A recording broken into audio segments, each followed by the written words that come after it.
Thank you for watching Scary Bear Attacks. If you like this episode, please remember to hit the like button and leave a comment or two, then subscribe and click on the bell to receive notifications of whenever we release new videos. Also, please remember to share them to your social media. Welcome back to Scary Bear Attacks. Today's episode takes us to the storied landscapes of Yellowstone National Park, a place celebrated for its geysers, diverse wildlife, and stunning natural beauty. One of the park's most renowned attractions is the Grand Canyon of Yellowstone. Above its sheer cliffs are hillsides crowded by dense stands of lodgepole pine, Engelmann spruce, and quaking aspen trees, with a thick understory of deadfall timber mixed with willow, mountain cranberry, and snowberry bushes. Berries present an important food source for many animals here, and blueberries, raspberries, and lingonberries deliver succulent and nutritious offerings each summer. Yellowstone National Park is known for its vast geologically active terrain that includes dramatic canyons, bubbling hot springs, and expansive valleys.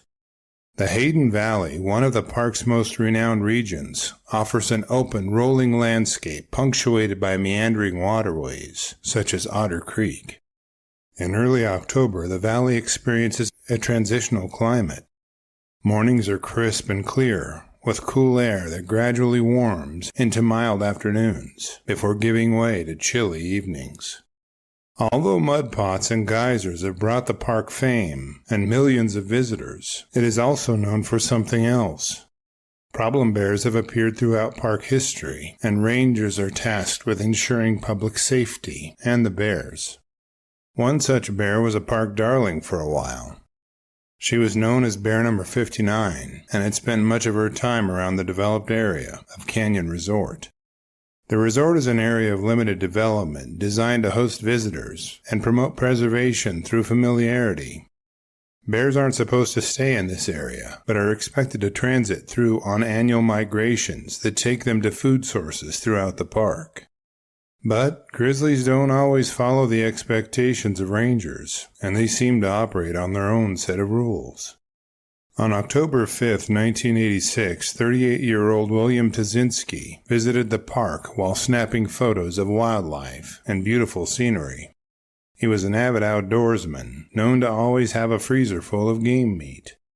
Hiking alone most of the time, he was reported to be able to outpace his companions and go to extreme ends to get photos at times.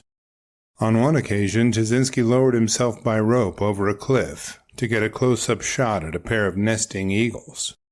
He told his brother that the only animal in the park he had yet to photograph was a grizzly bear.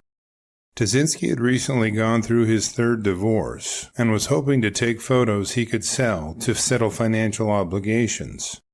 He hoped that a visit to Otter Creek would land him his desired photo of a grizzly bear, and on his way to the park, he would stop to show photos to potential buyers. Tesinsky left Great Falls, where he lived, at about 6 p.m. on October 3rd. His job as a mechanic let him have a flexible schedule, and he planned to make the most of a few days he had off. The photographer was reportedly visiting Clyde Park to present some photos to a rancher. Afterward, he called his friend to let him know he was okay by placing a collect call, which was refused as acknowledgement on October 3rd. Now, Bear 59 was a sow grizzly who frequented the meadows and ravines around Canyon Resort. She was first captured by researchers as a 2-year-old in 1980 in the same area and collared and tracked over the next 5 years. Given she was a younger bear, researchers determined that she would have a better chance at success if she was relocated to a prime habitat around High Lake, about 13.5 miles away. She was released there only to return to the Canyon Resort area shortly thereafter. Rangers were concerned that growing up so close to human development may ruin her chances of thriving in a more wild environment, so a year later they trapped her once again. This time rangers relocated her 25 miles away in a habitat near Saddle Mountain. It only took the homesick bear 5 days to make her way back to the resort and near the people she'd grown accustomed to being around. Rangers kept tabs on the young sow and observed her in estrus in 1983. She bred with a male grizzly and bore 2 cubs the following spring. By late fall, she'd end up with her cubs, but emerged the following spring with only 1. By the spring of 1985, she was seen without her surviving cub, which may have died or may have been kicked out to fend for itself. In the spring of 1986, she emerged from hibernation with 2 new cubs, having bred the season prior. No matter how many times she was trapped, she continually returned to the Canyon Resort area and raised her cubs there. In the early summer of the same year, she was seen killing elk calves to feed her cubs along Antelope Creek. In July, she was observed feeding on a bison carcass in the same area. By the time August rolled around, she was observed back near Canyon Resort, feeding on Melica, which is a common grass, and Yampa, which has edible stems, leaves, flowers, and roots. A side note is that while she was surrounded by park visitors near the canyon development, over 5 years she never exhibited aggression or intolerance toward humans. She had relative disregard for the photographers and onlookers, choosing to carry on with her business instead of fleeing or confrontation. But change is inevitable in the grizzly world, and by the middle of August, she was seen raiding trash bins near a campsite at Cascade Meadows. A few days later, she was sprayed with a fire extinguisher by RV campers while trying to gain entry to an illegal freezer. The freezer was a violation of park rules, as it presented a human-provided food source. Though she fled without getting any food, the park rangers could see a concerning trend in her behavior, and this trend wasn't the good kind. A culvert trap was set for Bear 59 on September 4th, and she and both of her cubs were caught. They were relocated to Cub Creek, about 22 miles away, but within 2 weeks the sow and both cubs returned to the Canyon Resort area. Rangers began to watch her activity through radio monitoring carefully, unsure of what her next step might be. Following the signal on her collar, trackers pinpointed her near Otter Creek. A transponder on an airplane placed her in a meadow where she was feeding on Yampa and Melica once again.